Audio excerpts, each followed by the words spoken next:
토트넘이 현재 프리시즌 이벤트에서 축구계의 새로운 지평을 열고 있다는 평가를 받는 중입니다. 영국의 공영 매체인 BBC 스포츠는 최근 아시아를 중심으로 번져나가는 축구팀 응원 문화를 집중 조명하기 시작했는데요. 불과 몇 년 전까지만 해도 원래 축구팀들이 다른 대륙까지 날아가 친선전을 펼치는 경우는 얼마 없었습니다.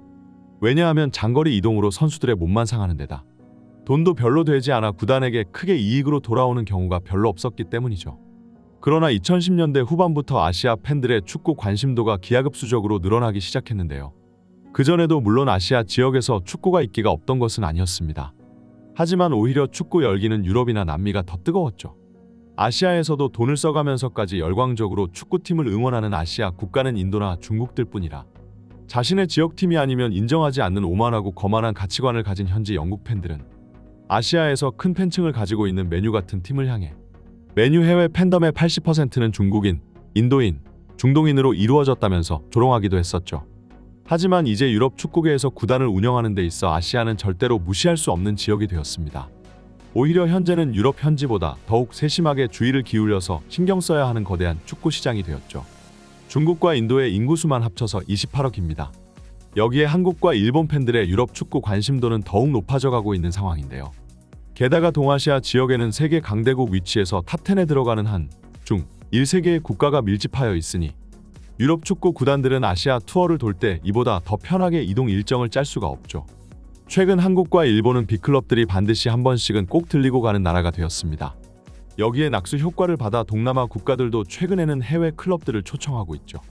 그러나 빅클럽들의 방문에 팬들에게 있어 항상 행복한 추억만 남겨다 줄 것 같으나 매번 그렇지는 않는 법입니다. 유럽과 아시아의 마인드와 문화는 달라도 너무 다르고 TV에서 보던 선수들이 현실에서 보여주는 괴리감에 많은 팬들이 실망하기도 하죠. 특히나 이런 부분에서 가장 많은 말들이 나오는 것이 바로 팬서비스 문화입니다. 당장 한국 팬들도 몇 년 전 상암에서 큰 상처를 받은 일이 있었는데요. 메시와 함께 세계 최고의 선수 중 하나였던 크리스티아노 호날두가 유벤투스와 함께 한국을 방문했으나 상암 경기장에서 출전을 거부하는 노쇼를 감행, 축구 영웅에서 국민 역적으로 변해버렸습니다. 그런가 하면 최근에는 또 메시가 홍콩에서 열린 프리시즌에 불출전에 많은 비난을 받기도 하였죠. 이처럼 팬들을 아끼지 않는 유럽 축구팀들과 스타 플레이어들의 태도에 대해 비싼 티켓값을 지불하고 와도 실망하고 돌아가는 일이 허다한데요. BBC 스포츠는 매번 축구팀들이 아시아 투어를 진행할 때마다 논란과 사건 사고가 끊이지를 않는다며 그들은 팬들 덕분에 매년 100억이 넘는 연봉을 받지만 정작 팬들에게 감사함을 느낄 줄 모르고 축구팀과 선수 그리고 팬들과의 관계에 대해 깊은 성찰을 해야 한다고 말했습니다.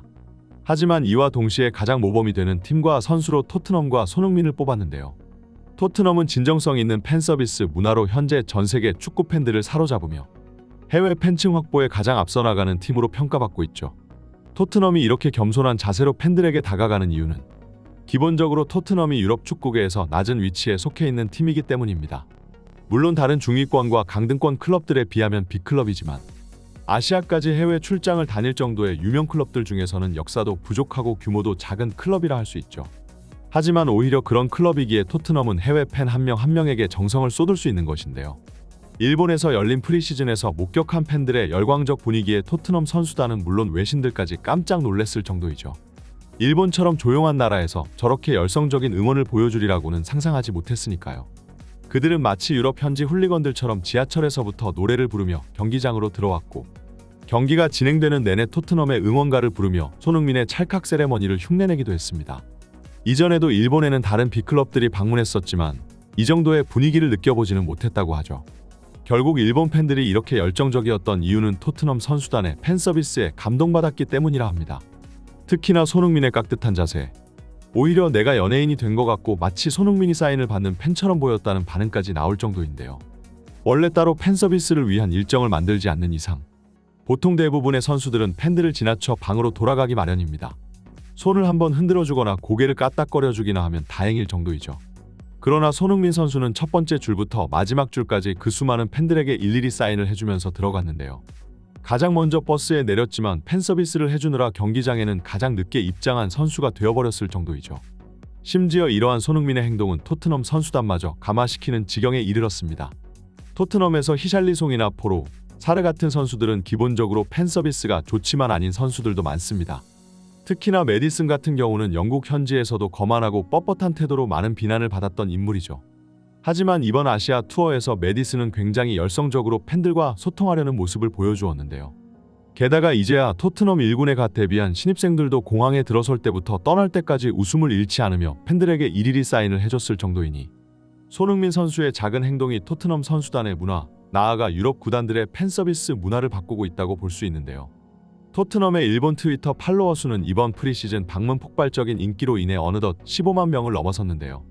이것이 정말로 놀라운 수치인 것이 토트넘보다 빅클럽으로 평가받는 리버풀의 일본 계정이 12만, 첼시가 6만, 아스날이 4만입니다.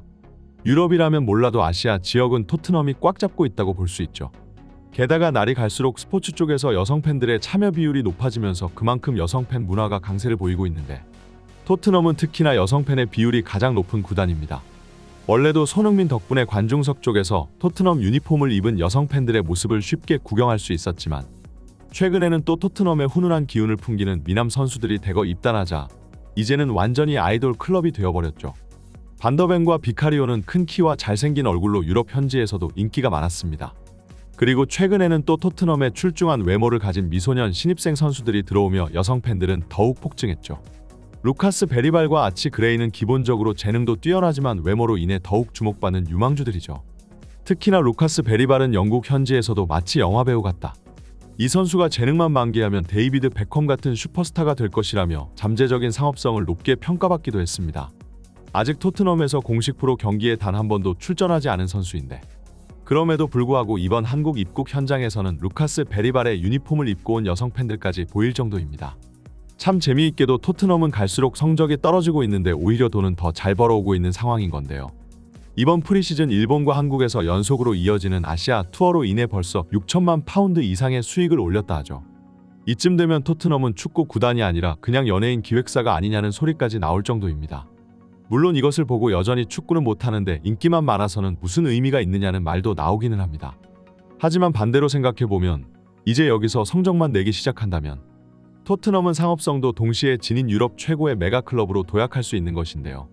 그리고 어쨌거나 스쿼드 보강을 위해서 토트넘은 앞으로도 더 많은 이적료가 필요한 추세인데 프리시즌만으로 TV 중계권료에 맞먹는 돈을 벌어들이고 있으니 적어도 토트넘이 과거 리즈 유나이티드처럼 쇠퇴하여 강등권 혹은 2부 리그 팀으로 돌아갈 일은 없다고 봐야 하는 겁니다. 토트넘은 과거나 지금이나 항상 조롱만 당하던 위치였지만 현재 그 누구도 무시할 수 없는 브랜드 가치를 지닌 클럽이라는 것은 부정할 수가 없죠. 오히려 아시아 지역에서는 런던 라이벌인 아스날과 첼시보다도 더 돈을 잘 벌고 있으니 그들도 토트넘의 성장세에 서서히 위협을 느끼고 있을 겁니다. 그리고 결국 현재 토트넘의 이 모든 것을 만들어낸 것이 바로 손흥민 선수인데요. 손흥민이 마치 구세주처럼 토트넘으로 내려와 중위권 클럽을 빅6 클럽으로 탈바꿈시켰죠. 여기에 트로피도 없이 계속해서 팀을 위해 희생만 하고 있으니 어찌 보면 순교자라고도 할 수 있을 텐데요. 하지만 팬들은 손흥민 선수가 고난 끝에 마침내 낙이 찾아오기를 기원하고 있습니다. 한국 투어를 잘 준비하고 돌아간 뒤 이번 시즌에는 무언가 우승컵을 하나라도 들었으면 하는 바람이네요. 이번 영상은 여기까지입니다. 구독과 좋아요는 사랑입니다. 감사합니다.